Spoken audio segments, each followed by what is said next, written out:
1500 preloaded गानों वाला keypad phone धमाकेदार साउंड के साथ कारवां मोबाइल।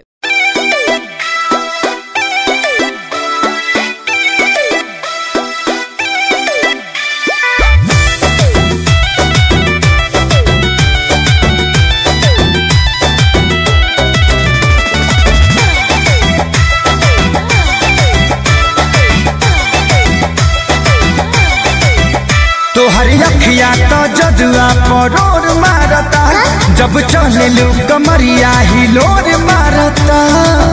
हाँ कहिली ना। हाँ। तोहरी अखिया तो जजुआ परोर मारता, अच्छा? जब चले लू कमरिया हिलोर मारता।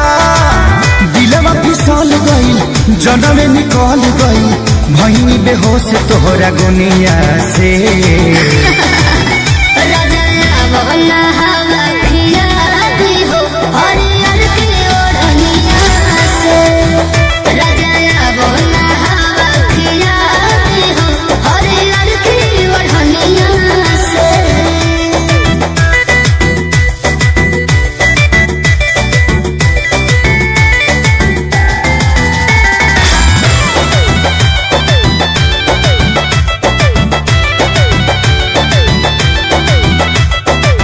देख के हंसी तोहर गईनी हो फांसी, दिल के भीतरिया तू गईलू हो बासी।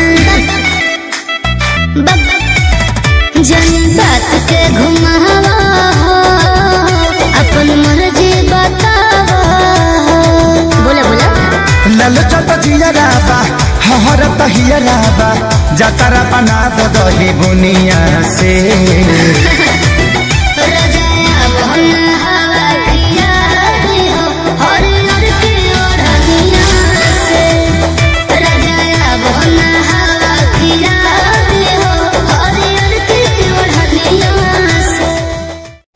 तो फ्रेंड्स, आपने वीडियो को बिना स्किप किया इन तक देखा, हमें बहुत अच्छा लगा। साथ ही साथ यह इतना प्यारा गाना है जो हरियर की ओढ़निया रजाया बन हवा खिया दी हरियर की ओढ़निया से, इतना प्यारा गाना है जो मैंने SM5 डांस करने पर लाया। आपने वीडियो को बिना स्किप करके पूरा इन तक देखा, बहुत अच्छा लगा। साथ ही साथ मैं लगातार SM5 ब्लॉग चैनल पर प्रमोट कर रहा था, टीजर पर अपलोड कर रहा था कि मेरा न्यू वीडियो आने वाला है हरियर की ओढ़निया।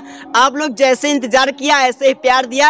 अगर अभी तक आप इस वीडियो को लाइक नहीं किए हो तो आप इस वीडियो को लाइक कर दीजिए, साथ ही साथ चैनल को सब्सक्राइब कर दीजिए। सब्सक्राइब करने के बाद बेल आइकन को प्रेस करिए ताकि हर एक वीडियो नोटिफिकेशन आप तक पहुँच सके। मिलते हैं न्यू डांस जो लग जाए सावन में आग, अपना मोहब्बत के पनिया से।